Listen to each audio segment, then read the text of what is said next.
શાકભાજીનું બી આજથી 50 વર્ષ પહેલાંનું બીજ જૂનું ક્યાંય ન મળતું હોય મિત્રો ભરતભાઈ પાસે તમને બીજ મળી જાય। ભરતભાઈ આર્યાઈ ક્યાં બટેટા છે? મિત્રો આ આપણે જે વેલાવાળા બટાકા થાય છે ઝાડ ઉપર, તમે આનો એક ચોમાસામાં વાવેતર કરો અને ઝાડ ઉપર આના બટાકા થાય છે અને ખાસ તો નામ છે આનું જૈન બટાકા। બરાબર। કે જે જૈન લોકો હોય છે એ બટાકાનો ઉપયોગ કંદમૂળનો ટૂંકો ઉપયોગ નથી કરતા પોતાના ખોરાક માટે, તો એના માટે આ જાત સારી છે અને કુદરતી છે।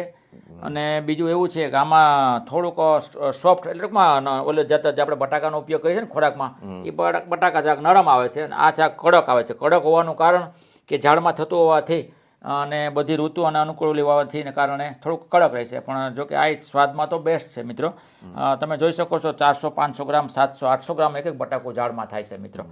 તો તેમજ મિત્રો અમારી પાસે સાકર ટેટીની જાત છે, અલગ અલગ પ્રકારની મિત્રો જૂની જાતો જે વર્ષો પહેલાં ગામડાની અંદર આ જાતોનું વાવેતર થતું હતું અને આપણા જે વડવાઓ, આપણા વડીલો એ લોકો ઉપયોગ કરતા હતા કે જે ચોમાસામાં જ્યારે રામભાઈ શાક નહોતા મળતા ને, આજે 40-50 વર્ષ પહેલાં ત્યારે મિત્રો શાકભાજી ચોમાસામાં મળતું જ નહોતું। ઘરનું શાકભાજી હોય, ઘરનો કઠોળ વાવતા અને ખાસ તો ગામડાની અંદર તમને જોવા મળતી ત્યાં સાકર ટેટી, કે એક સાકર ટેટી કાપો એટલે 4-5 પરિવાર વચ્ચે ચાક થઈ જતું।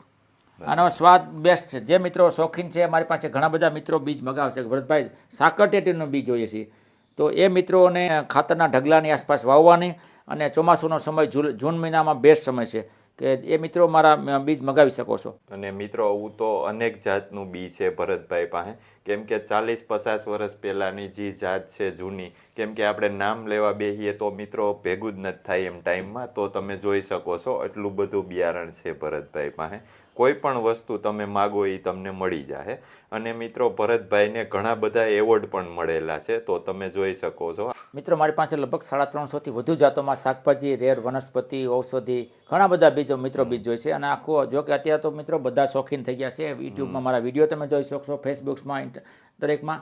અને મિત્રો મારો કોન્ટેક નંબર છે 97 142 25 8 તમે કોન્ટેક કરી અને ઘર પરિવાર પૂરતું તમે શાકભાજી તમે દેશીની શરૂઆત કરી દો। અને ખાસ સલાહ સૂચન એ આપવાનું છે કે બજારની અંદર મિત્રો અત્યારે ઝેરનું પ્રમાણ બહુ આવે છે, ખાસ તો શાકભાજીની અંદર મિત્રો ઝેરનું પ્રમાણ બહુ ઉપયોગ થાય છે। તો એવા શોખીન મિત્રોને ખાસ મારે સૂચના આપવાની છે કે ભાઈ તમે તમારા ઘરના પરિવાર, તમારા પરિવારની તંદુરસ્તી જાળવો અને ઘરે તમારી વાડીએ અથવા તો ઘરની તમારું ફાર્મ હાઉસ હોય ત્યાં દેશી શાકભાજીનું વાવેતર કરો।